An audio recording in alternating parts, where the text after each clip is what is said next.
Hello my dear students. तो स्वागत है आप सभी लोगों का डिवाइन एजुकेशन हब के इस यूट्यूब चैनल पर। दोस्तों आज की क्लास में हम लोग 11 क्वेश्चंस करेंगे जो कि एसएससी सीजीएल के आए हुए क्वेश्चंस हैं। तो ऐसा करते हैं, हम लोग अपनी क्लास को करना शुरू करते हैं और मैं क्वेश्चन देने के बाद थोड़ा सा टाइम आपको दूंगा करने के लिए, ताकि आप लोग मुझे उसका आंसर बता सकें। फिर उसके बाद हम लोग करना शुरू करेंगे। तो पहला सवाल आपके सामने आपके स्क्रीन पर है। आप क्वेश्चन का डायरेक्शन जरूर पढ़ना कि उसके अंदर बोला क्या जा रहा है। यहां पर आपसे पूछा गया है कि पैसिव वॉइस बताइए, जो आपके येलो में यहां पर लिखा हुआ है इसका पैसिव वॉइस बनाना है। तो देखो, जिसने पढ़ रखा है वो तो उसको देखते ही टिक करेगा, क्योंकि अप्रोच आपको वो लगानी होती है कि क्वेश्चन पढ़ा और देखकर टिक किया। जिसने नहीं पढ़ रखा है उसके लिए मैं यहां पर डिटेल में बात कर रहा हूं। यहां पर देखो, OFFER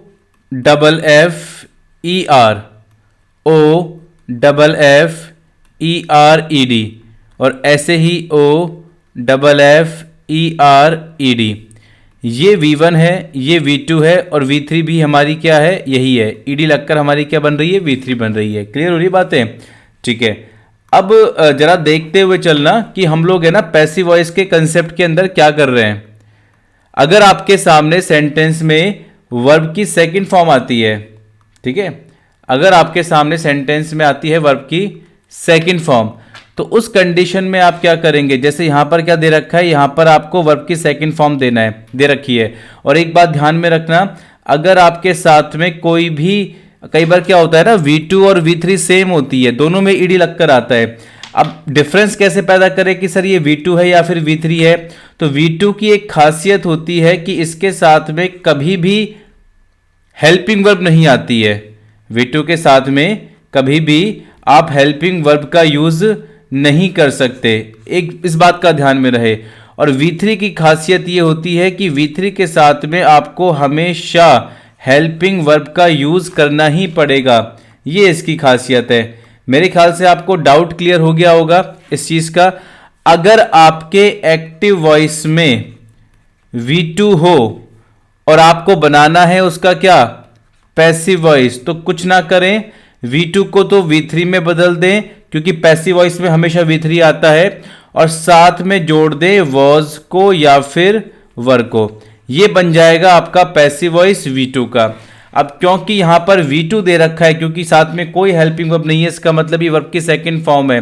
तो इसका मतलब ये है कि अब वॉज ऑफर्ड या वर ऑफर्ड आएगा, इज नहीं आएगा, वॉज आएगा, वॉज आएगा, ऑफर्ड नहीं आएगा। लेकिन वॉज के साथ में यहां पर बीइंग दे रखा है, ये नहीं आएगा। बीइंग कहां से आ गया, इसका मतलब आंसर क्या होगा, वॉज और उसके बाद में वर्ब की third form, option number C. तो जिसने भी सी पर टिक किया है वो बिल्कुल सही है। नेक्स्ट आते हैं हम लोग अपने क्वेश्चन पर, और क्वेश्चन नंबर सेकंड आपके सामने है आपकी स्क्रीन पर। इसे पढ़ें और पढ़कर जवाब दें कि क्वेश्चन नंबर सेकंड में हम लोग क्या करेंगे। पढ़ो और पढ़कर जवाब दो। इतने में आपका वेट करता हूं।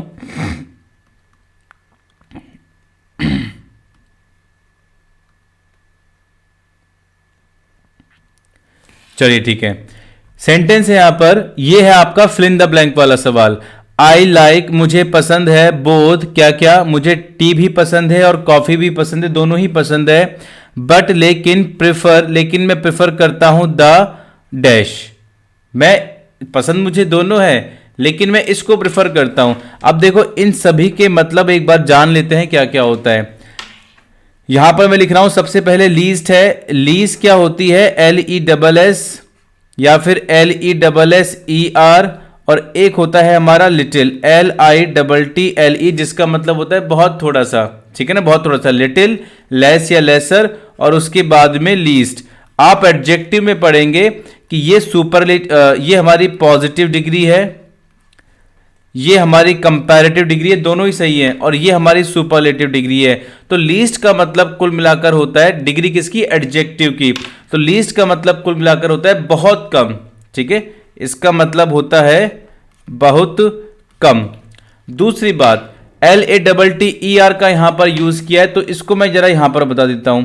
LATTER में क्या होता है, अगर आपके सामने सेंटेंस में LATTER आता है, ठीक है, तो इसका इस्तेमाल किसके लिए होता है। आपके पास में दो व्यक्ति हैं, पर्सन या थिंग, दो चीज हैं, और आप दूसरे की बात करना चाह रहे हो तो इसका इस्तेमाल करते हैं। मतलब कि ये इस्तेमाल होता है दो के लिए और दो में से भी सेकंड नंबर का, सेकंड इन ऑर्डर। ऑर्डर में कौन सा होना चाहिए? वो आपका दूसरे नंबर का होना चाहिए। फिर एक आता है लास्ट। लास्ट को भी जरा हम लोग यहां पर देख लेते हैं। लास्ट वर्ड क्या होता है? नॉर्मल सी चीज है, आसानी समझ में आ जाएगा। जैसे लास्ट वर्ड आपको मिला तो लास्ट वर्ड एक्चुअली इस्तेमाल होता है दो से ज्यादा के लिए, दो से ज्यादा के लिए इस्तेमाल होता है। तो दो से ज्यादा लोग होने चाहिए, मिनिमम तीन तो होने चाहिए, तीन, तीन, चार, पांच, छह, कितने भी हो सकते हैं। और मैं बिल्कुल अंतिम वाले की बात करना चाहता हूं तो उस कंडीशन में लास्ट का इस्तेमाल करते हैं, फिर लास्ट का इस्तेमाल करते हैं।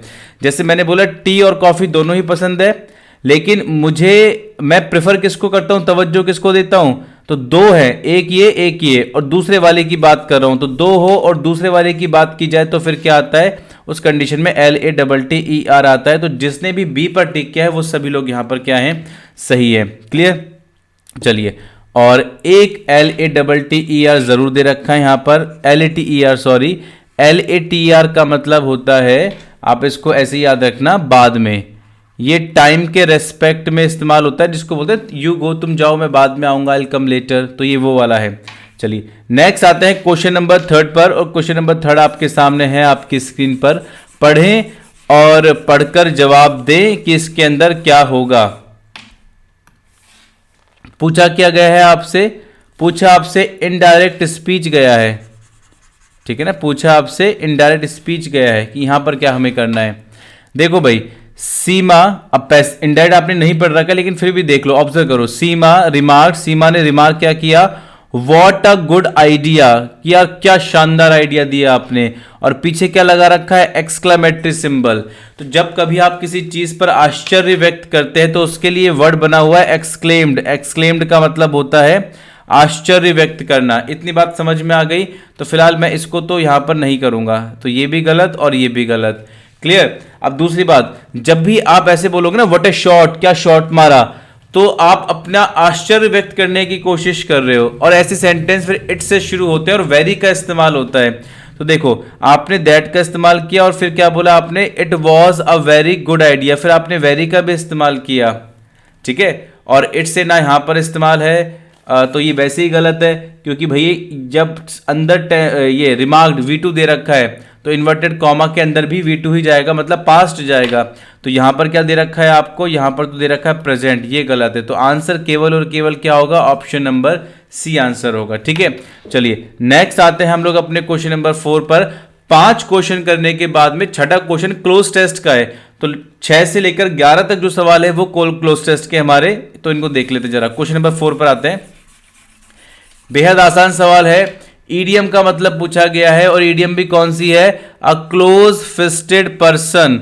फिस्ट का मतलब ये होता है, ठीक है ना? फिस्ट का मतलब ये होता है, मुट्ठी बोलते हैं फिस्ट को। अ क्लोज फिस्टेड पर्सन, और किसी की मुट्ठी बंद है, इसका मतलब बहुत कंजूस आदमी है। आदमी कैसा है? बहुत कंजूस। तो यहां पर माइजरली का मतलब ही क्या होता है? इसका मतलब ही यहां पर क्या होता है? कंजूस होता है। तो बिल्कुल सही है, यहां पर आंसर जो जाएगा वो आपका ऑप्शन नंबर डी जाएगा, ठीक है ना? चौथा आंसर होगा। नेक्स्ट आता है क्वेश्चन नंबर 5 पर। क्वेश्चन नंबर 5 जरा पढ़कर बताएं कि इसके अंदर हमें क्या करना है। तो आपको निकालनी है ग्रामेटिकल एरर, ठीक है? आपको निकालनी है ग्रामेटिकल एरर। और आपको सेंटेंस पढ़कर बड़ा अजीब सा लग रहा होगा, यार ये बोल क्या रहा है, समझ में तो आ नहीं रहा है क्या क्या बोल रहा है। पर आप समझने की कोशिश करना कि बिना सेंटेंस की हिंदी किए हुए भी क्वेश्चन को सही किया जा सकता है, अगर आपकी ग्रामेटिकल नॉलेज अच्छी है तो। जैसे मॉडर्न मैन, जो आज का आदमी है, इज कंप्लीटली एनग्रॉस। वो कंप्लीटली क्या है? एनग्रॉस है इन द मैड परस्यूट। मतलब समझने की जरूरत ही नहीं कि एनग्रॉस का मतलब क्या होता है, हालांकि मैं बता दूंगा, ऐसी कोई इशू वाली बात नहीं है, आप गूगल पे भी देख सकते हैं, बट मैं आपको टेक्निकली बताने की कोशिश कर रहा हूं। देखो जरा समझना आप लोग इस बात को, बड़ी सिंपल सी बात है और इंपॉर्टेंट भी है।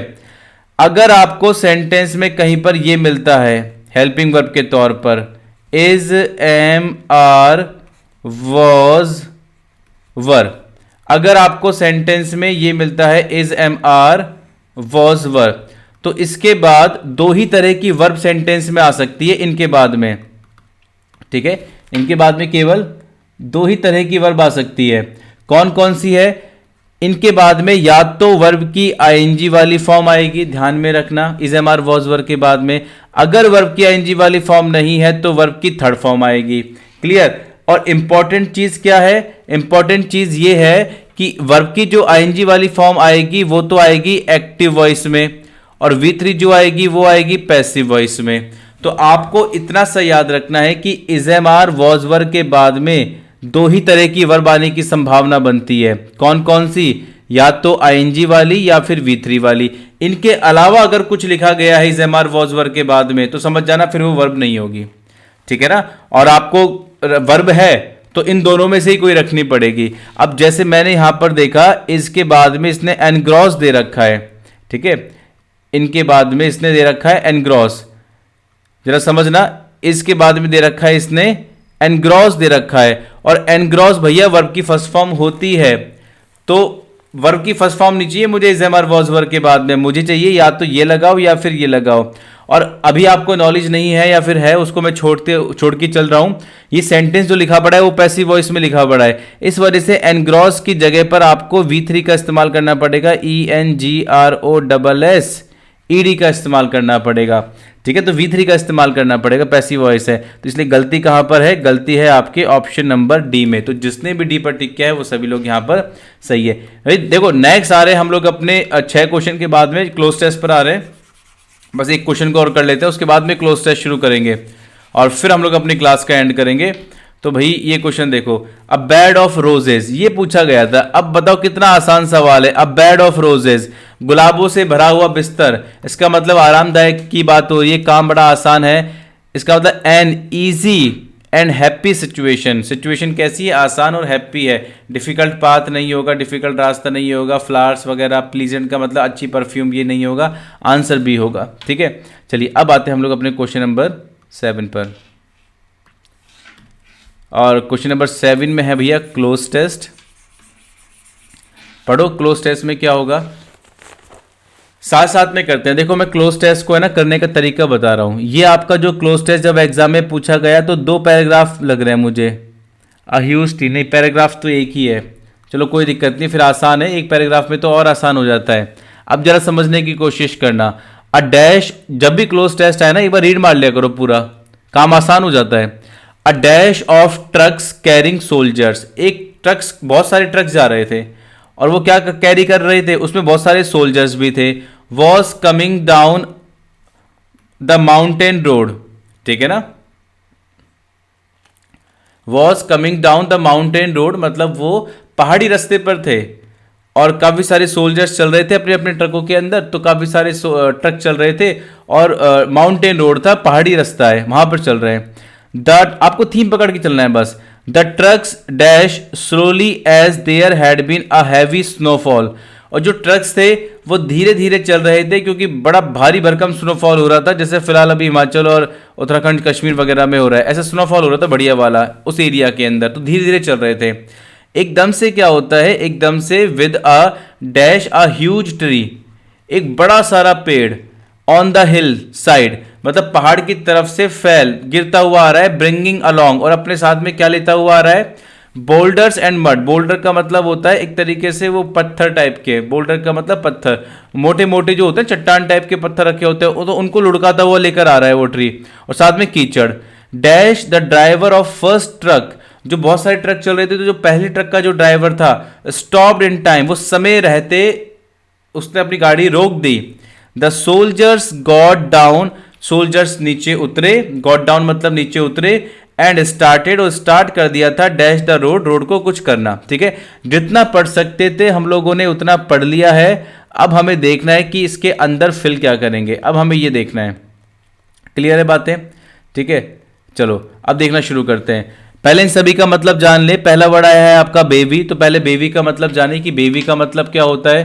देखो अगर आपको सेंटेंस में ये वाला वर्ड दिखता है तो ये आपसे वोकैबुलरी में पूछा गया। बेबी का मतलब होता है अ ग्रुप ऑफ गर्ल्स,